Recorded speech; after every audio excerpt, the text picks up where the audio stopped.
Welcome to the presentation for Financial Analysis, William Wrigley Jr. Company. This presentation has been composed by Juha Brido Consulting Incorporated.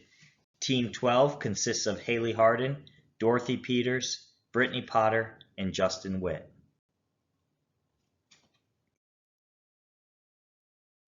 William Wrigley Jr. Company is the world's largest manufacturer and distributor of chewing gum, whose popular brands include Doublemint, Spearmint, and Hubba Bubba. The company operates in an industry dominated by a few large players.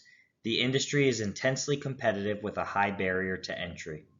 Its stock price outperformed the S&P index and was also slightly ahead of the industry index.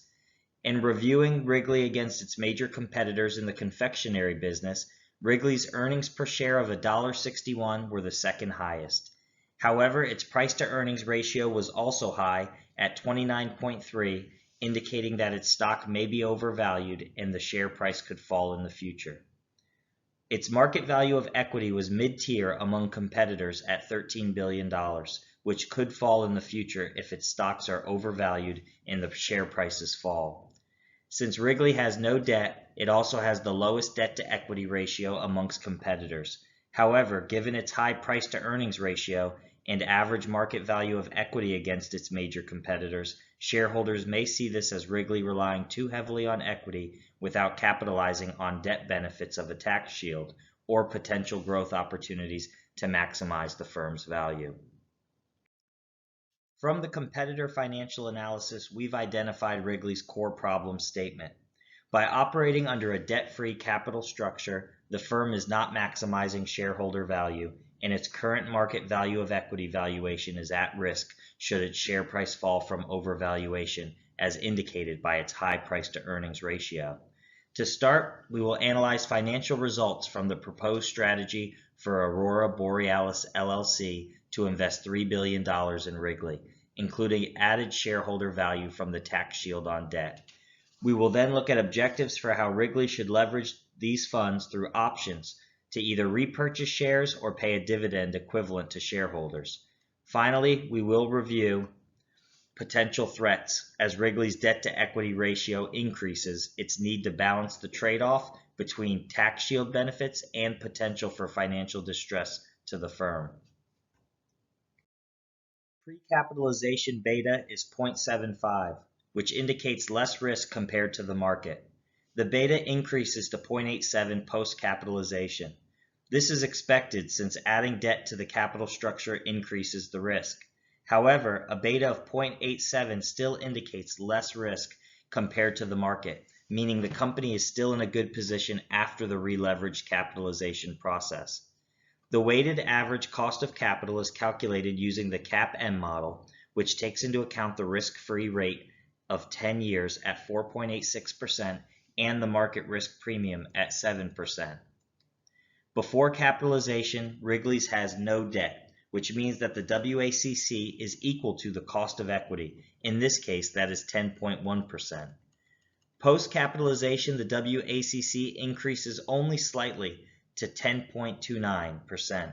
Since there is little increase even with the added debt, this indicates lower risk overall.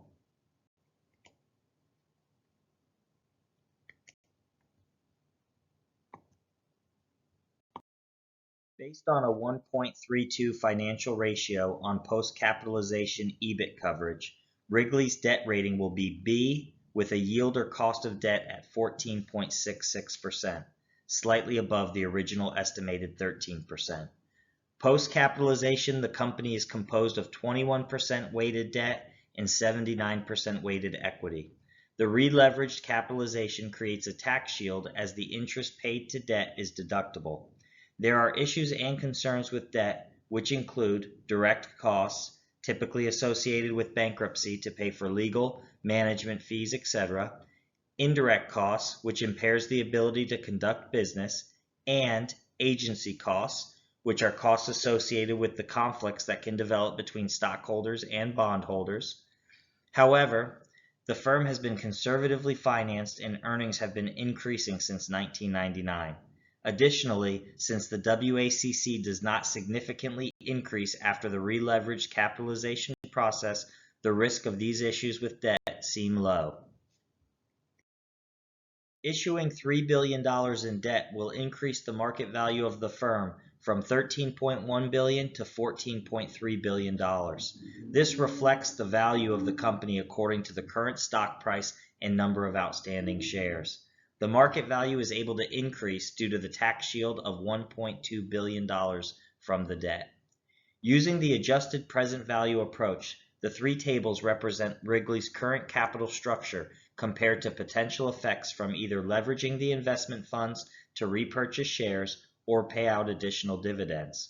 In both cases, the book value, representing the money shareholders would receive if assets were liquidated, decreases due to the additional debt. Book value decreases from $1.27 billion to negative $1.72 billion due to the increase in liabilities that must be paid prior to shareholders. Additionally, through either process, our market value of equity also decreases. Conversely, the net earnings have increased for both due to the tax shield, so the earnings per share will increase. When repurchasing stock, the number of outstanding shares decreases. As a result, we see an increase in the stock price per share to $61.53, despite the lower market value of equity. When paying out dividends, the number of shares outstanding remains the same, but the share price decreases from $56.37 per share to $48.63 per share because of the decreased market value of equity. Pre-capitalization, the family owns 39.9 billion shares of common stock and 24.7 billion shares of Class B shares, giving them 28% of the total outstanding shares. If common share stocks are bought back and they maintain their ownership, the overall number of outstanding stocks will decrease, and they will increase to 35% ownership. If the debt is issued via dividend payout where there is no change to their voting power, then the stock ownership remains the same. Bankruptcy comes with direct and indirect costs. The direct costs are the fees as a percentage of the firm. When the firm is healthy, these are relatively small at 0.15%. There are additional indirect costs that will be incurred, such as signaling, incentive, and clientele. When purchasing back stocks, the firm may be signaling that they believe their stock is overpriced or that they don't want to issue debt due to bad expected future cash flows. This will result in a decrease in the stock value. In addition, the manager should always be considering the stockholders' value as their priority, but there may be other incentives that motivate their decision making. There are also agency costs associated with the conflict between the stockholder and bondholders. Bondholders have priority over stockholders. However, stockholders have limited liability. To further analyze the best use case for potential investment funds, a sensitivity analysis was completed based on varying levels of earnings before taxes and interest. This analysis allows us to make predictions and see how earnings per share are affected. The analysis reviewed the occurrences of no debt and the post-capitalization cases of dividend payout and repurchase of stock. In the worst case scenarios, throughout both use cases, we saw unfavorable earnings per share for the firm. This highlights a risk to the business if things go poorly. The no debt and dividend option shows 78 cents earnings per share increase for each 300 million increase in EBIT. However, in the repurchase option, we see 98-cent increase per each 300 million increase in EBIT. This shows that the EPS for the repurchase scenario is more sensitive to earnings and will see a greater swing between worst case and best case. The dividend payout option showed the lowest return due to the increased taxes against outstanding shares. After reviewing all of the considerations, Juha Brido Consulting recommends that Aurora Borealis LLC moves forward with a $3 billion investment in W.M. Wrigley Jr. Company. The Aurora Borealis LLC team should recommend Wrigley use the investment to repurchase shares and keep their current dividend payouts. This will allow them to take advantage of the $1.2 billion tax shield, increasing the firm's market value and shareholders' potential earnings per share. Since the family will keep their current shares of common and Class B stocks, less shares outstanding will also increase their voting control from ownership of 21% to 28% of the common stock. In conclusion, this decision to take on billions in debt to repurchase their stock shares while allowing the family to increase their voting power is a very strategic move. Reflecting on the trade-off theory, the firm is seeking to strike a balance between the benefits of financial leverage and the risks involved.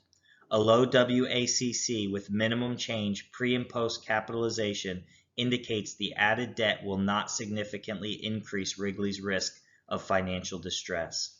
This situation will not only increase the firm's market value and shareholders' value, but bolster the investor confidence in future prospects.